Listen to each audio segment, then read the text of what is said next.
Bismillahirrahmanirrahim. Assalamualaikum warahmatullahi wabarakatuh. Innal hamdalillah, salatan wa salaman ala Rasulillah wa ala alihi wa sahbihi wa man tabi'ah. Para pengunjung channel Bahrul Zuhud yang dirahmati Allah, Isra Mi'raj merupakan sebuah peristiwa penting yang terjadi dalam perjalanan hidup Nabi Muhammad sallallahu alaihi wasallam.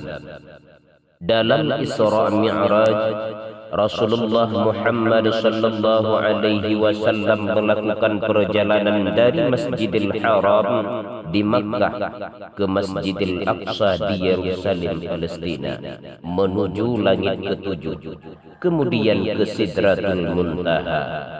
Perjalanan yang menembus langit ketujuh itu hanya ditempuh satu malam atas perintah Allah Subhanahu wa Ta'ala.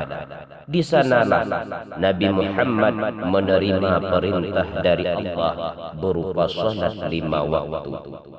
Isra merupakan perjalanan Nabi Muhammad sallallahu alaihi wasallam dari Masjidil Haram ke Masjidil Aqsa. Dengan jarak antara kedua masjid itu adalah 1239 km. Waktu itu Rasulullah menaiki suatu kendaraan, yaitu burak yang ditemani oleh malaikat Jibril. Sedangkan Mi'raj adalah perjalanan Nabi Muhammad sallallahu alaihi wasallam dari Masjidil Aqsa ke Sidratul Muntaha. Kemudian di perjalanan Nabi Muhammad bertemu dengan para nabi pada setiap pintu-pintu langit sampai langit yang ketujuh. Pada langit yang pertama, Rasulullah sallallahu alaihi wasallam bertemu dengan manusia sekaligus wali Allah pertama di muka bumi, yaitu Nabi Adam alaihi salam. Saat bertemu Nabi Adam, Rasulullah sempat bertegur sapa sebelum akhirnya meninggalkan dan melanjutkan perjalanannya. Nabi Adam membalasnya dengan membekali Rasulullah lewat doanya agar selalu diberi kebaikan pada setiap urusan yang dihadapinya. Pada langit yang kedua, Nabi Muhammad sallallahu alaihi wasallam bertemu dengan Nabi Isa alaihi salam dan Nabi Yahya. Seperti halnya di langit pertama, Rasulullah disapa dengan ramah oleh kedua nabi pendahulunya. Sewaktu akan meninggalkan langit kedua, Nabi Isa dan Nabi Yahya alaihi salam juga mendoakan kebaikan kepada Rasulullah. Kemudian Rasulullah bersama malaikat Jibril terbang lagi menuju langit yang ketiga. Pada langit yang ketiga, Rasulullah sallallahu alaihi wasallam bertemu dengan Nabi Yusuf, manusia tertampan yang pernah diciptakan Allah di muka bumi. Dalam pertemuannya, Nabi Yusuf alaihi salam memberikan sebagian dari ketampanan wajahnya kepada Nabi Muhammad. Dan juga di akhir pertemuannya, Nabi Yusuf alaihi salam memberikan doa kebaikan kepada Nabi terakhir itu. Setelah berpisah dengan Nabi Yusuf di langit ketiga, Nabi Muhammad melanjutkan perjalanan dan sampailah beliau ke langit yang keempat.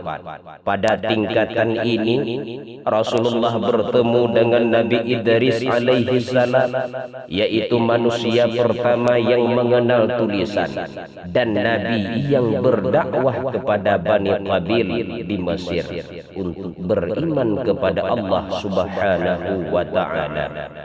Di langit yang kelima, Nabi Muhammad sallallahu alaihi wasallam bertemu dengan Nabi Harun, yaitu Nabi yang mendampingi saudaranya Nabi Musa alaihi salatu wassalam berdakwah mengajak Raja Fir'aun yang menyebut dirinya Tuhan dan kaum Bani Israel untuk beriman kepada Allah Subhanahu wa Ta'ala.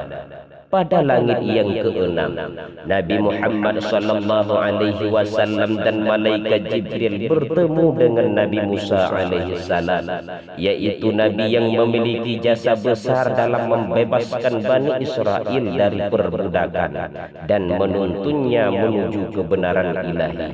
Selama bertemu dengan Nabi Muhammad sallallahu alaihi wasallam, Nabi Musa alaihi salam menyebut layaknya kedua sahabat lama yang tidak pernah bertemu.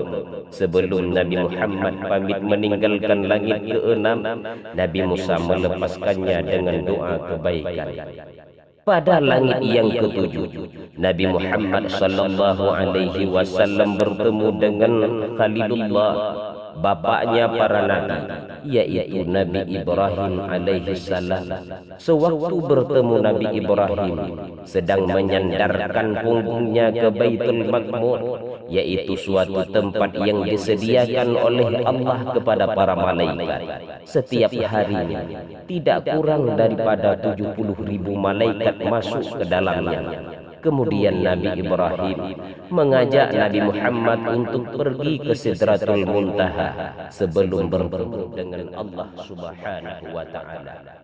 Sidratul Muntaha merupakan suatu pohon besar yang berada di langit ketujuh yang berbentuk pemisah, makanya disebut dengan muntaha atau terakhir, karena ia merupakan batas terakhir dari sebuah perjalanan.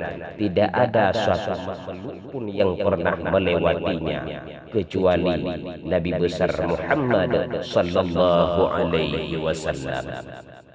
Setelah Nabi Muhammad melakukan Isra dan Mi'raj, di pagi harinya beliau menyampaikan kepada umat. Disinilah terpecah belah umat menjadi 3 kelompok. Yang pertama, umat Muhammad yang mengingkarinya, tidak percaya dengan peristiwa Isra Mi'raj, dikarenakan mereka semuanya memikirkan dengan kepala. Itulah yang dipimpin oleh Abu Lahab, Abu Jahal, dan Abu Sufyan. Kelompok yang kedua adalah kelompok yang ragu-ragu ketika mendengar peristiwa sejarah Isra dan Mi'raj. Kelompok ini yang dipimpin oleh Mu'tim bin Uday. Dan kelompok yang ketiga, kelompok yang membenarkan 100% dengan peristiwa Isra dan Mi'raj, sejarah perjalanan Nabi Muhammad sallallahu alaihi wasallam untuk menjemput salat sehari semalam 5 waktu dengan waktu yang sangat amat singkat. Kelompok inilah yang dipimpin oleh sahabat Nabi yang dikenal dengan Abu Bakar As-Siddiq. Wallahu a'lam bis-shawab. Usikum bitaqwallah war-ridha wal-inayah. Wassalamu alaikum warahmatullahi wabarakatuh.